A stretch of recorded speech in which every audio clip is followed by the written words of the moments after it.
Oke, baik. Selamat pagi untuk kita semua. Salam sejahtera. Kita masuk ke materi selanjutnya, itu tentang permintaan dan penawaran ya. Permintaan dan penawaran. Nah, dari materi ini kamu diharapkan mampu untuk menjelaskan konsep permintaan dan penawaran. Kemudian yang kedua, elastisitas permintaan dan penawaran. Yang ketiga, ada busur elastisitasnya. Kemudian menjelaskan mekanisme pembentukan harga, pergeseran harga keseimbangan, serta penerapan matematis dalam permintaan dan penawaran. Oke, nah perhatikan di layar kamu. Di sini ada poin A, itu adalah pengertian dari permintaan atau definisi dari permintaan. Pengertiannya itu adalah keinginan yang disertai kemampuan untuk membeli barang dan jasa pada tingkat harga dan waktu tertentu. Nah, saya ulangi. Di sini ada perbedaan warna pada tulisan kata keinginan dan kemampuan untuk membeli. Nah, artinya bagaimana? Nah, setiap manusia pasti mempunyai tingkat permintaan yang berbeda.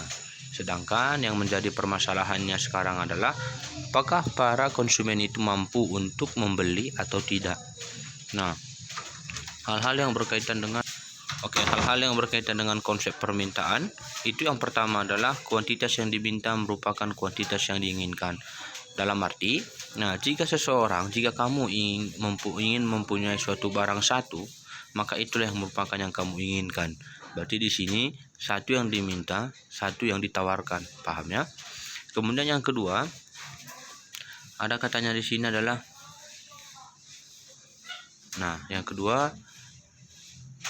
keinginan konsumen tersebut disertai kemampuan serta kesediaan untuk membeli. Artinya banyak barang dan jasa yang tersedia.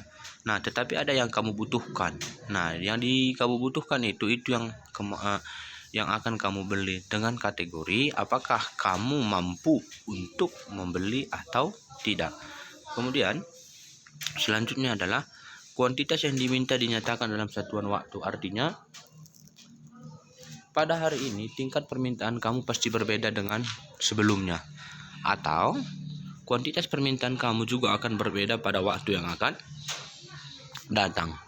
Dengan kategori tingkat kebutuhan pasti akan berbeda dari satu hari ke hari berikutnya. Nah, di sini ada hukum permintaan yang harus kamu kuasai. Artinya bagaimana? Hukum permintaan itu adalah jika harga suatu barang dan jasa meningkat, maka permintaan akan menurun. Nah, perhatikan gambar timbangan yang ada di depan. Nah, harga itu pada posisi naik, sedangkan lawannya permintaan pada posisi turun. Atau sebaliknya, apabila harga dan jasa menurun, maka permintaan yang akan meningkat. Dengan kata lain, itu adalah ceteris paribus. Paham ya? Nah, ini ada contoh gambar kurva permintaan.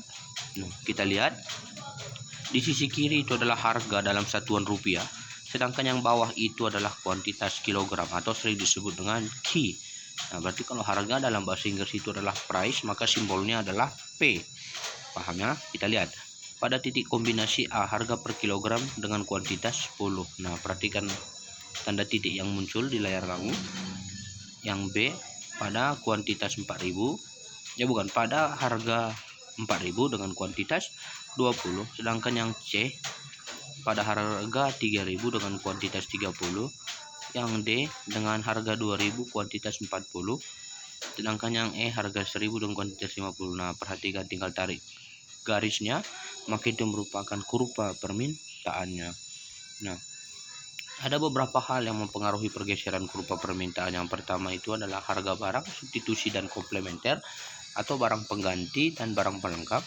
Yang kedua adalah jumlah income atau jumlah pendapatan. Dan yang ketiga, jumlah karakteristik penduduk. Ada keempat, perubahan tradisi, mode, dan selera masyarakat. Yang berikutnya, perkiraan dan harapan masyarakat.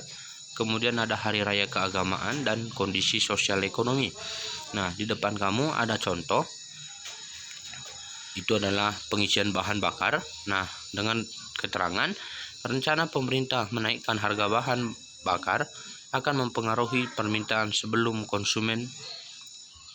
konsumen sebelum kenaikan harga diberlakukan. Artinya bagaimana? Sebelum harga naik, tingkat permintaan itu akan meninggi. Nah, sesuai dengan hukumnya ya, jika harga naik maka tingkat permintaan akan turun. Oke. Nah, peningkatan permintaan. Nah, perhatikan gambar kurva yang ada di depan. Nah, pada kombinasi A harga 9.000, kuantitas awal 20. Pada harga 8.000, kuantitasnya 30. Pada harga 7.000, kuantitas 40. Pada harga 6.000, kuantitas 50.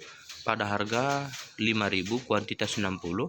Pada harga 4.000, kuantitas 70. Nah, perhatikan itu permintaan satu. Nah, sedangkan permintaan yang baru ya, permintaan yang baru kita kasih nanti kode dengan D2. Nah, cara menggambarnya sama. Perhatikan ada gambar tanda panah yang berkelip ya.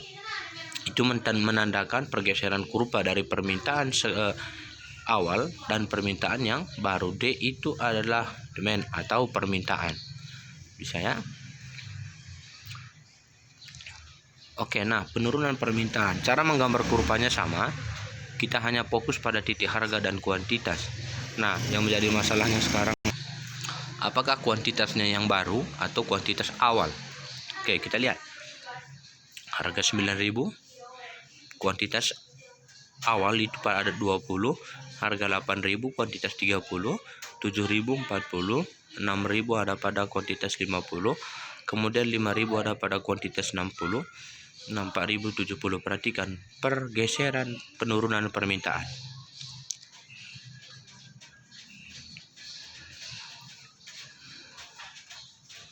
Nah, maka ada penurunan permintaan. Cara gambar kurvanya sama. Bisa ya? Cara gambar kurvanya sama. Oke, kemudian kita masuk ke penawaran. Yang pertama itu adalah pengertian atau definisi penawaran. Penawaran adalah kuantitas barang dan jasa yang tersedia yang dapat ditawarkan oleh produsen kepada konsumen. Artinya bagaimana? Produsen mempunyai 10 unit barang yang siap ditawarkan. Nah, permasalahannya sekarang yang 10 itu merupakan barang yang siap ditawarkan. Nah, apakah barang yang ditawarkan dapat dengan kuantitas 9 atau 7? Bisa. Dengan kategori barang yang tersedia merupakan 10. Sedangkan jika ingin ditawarkan 5, 4, 3, 7, nah itu tidak masalah. Karena dia selalu pada periode waktu tertentu. Nah, hukum penawaran itu ada, jika harga suatu barang dan jasa meningkat, maka penawaran akan meningkat. Nah, berbeda dengan permintaannya, jika harga naik, permintaan akan menurun. Nah, kalau pada hukum penawaran, jika harga suatu barang jasa meningkat, maka penawaran akan meningkat. Sebaliknya, jika harga suatu barang dan jasa turun, maka penawaran juga akan menurun atau sering juga disebut dengan ceteris paribus. Oke. Nah, kita masuk pada kurva penawaran. Caranya sama dengan permintaan. Kita hanya fokus pada harga per kilogram dan kuantitasnya. Nah, tinggal menempatkan tanda titik kombinasi. Pada harga 4.000, kuantitas 50. Pada harga 3.000, kuantitas 40. Pada harga 2.000, kuantitas 30. Nah, sedangkan 1.000 dengan kuantitas 20. Nah, tinggal tarik garis. Itu merupakan kurva penawaran. Saya. Nah, kemudian pada penawaran juga ada namanya pergeseran kurva. Ya, apakah itu menurun atau meningkat? Ada beberapa faktor yang mempengaruhi. Yang pertama itu adalah kemajuan teknologi, ada biaya produksi, persediaan sarana, peningkatan jumlah produsen, peristiwa alam, harapan produsen, serta barang dan jasa lain. Nah, perhatikan ada gambar di situ dengan keterangan kemarau yang berkepanjangan dapat mengakibatkan hasil produksi padi berkurang. Hal ini dapat mengurangi penawaran di pasaran. Kenapa seperti itu? Karena jumlah tingkat padi, karena pengaruh faktor alam, jumlah padi semakin menurun. Karena bagaimana? Bercocok tani tidak dapat dilakukan atau sering terjadi hama pada padi. Bisa ya? Sehingga tingkat penawaran padi juga akan semakin menurun. Kenapa? Karena tidak ada padi yang mau ditawarkan. Nah, sekarang kita masuk ke peningkatan penawaran. Caranya sama dengan permintaan. Kita hanya fokus pada penempatan titik kombinasi harga dan kuantitas. Oke, kita lihat.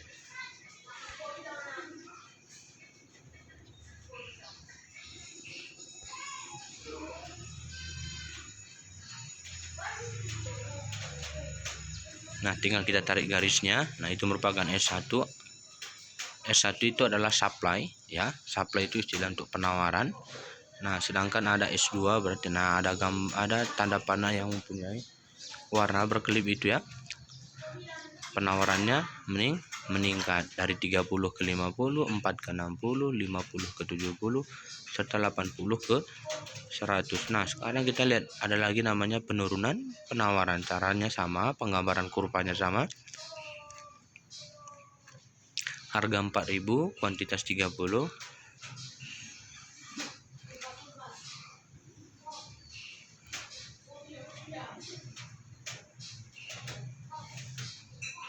Oke, kita lihat kuantitas baru yang diminta. Nah, itu mengalami penurunannya dari 30 ke 10, 40 ke 20, sampai nanti pada 80 ke 60. Nah, itu berubah dari S1 ke S2. Berarti dari permintaan 1 ke penawaran 1 dan penawaran berikutnya. Oke, sampai sini bisa, ya. Nah, materi kita cukup sampai sekian. Tetap semangat dan jaga jarak untuk memutuskan mata rantai COVID-19. Sekian dan terima kasih.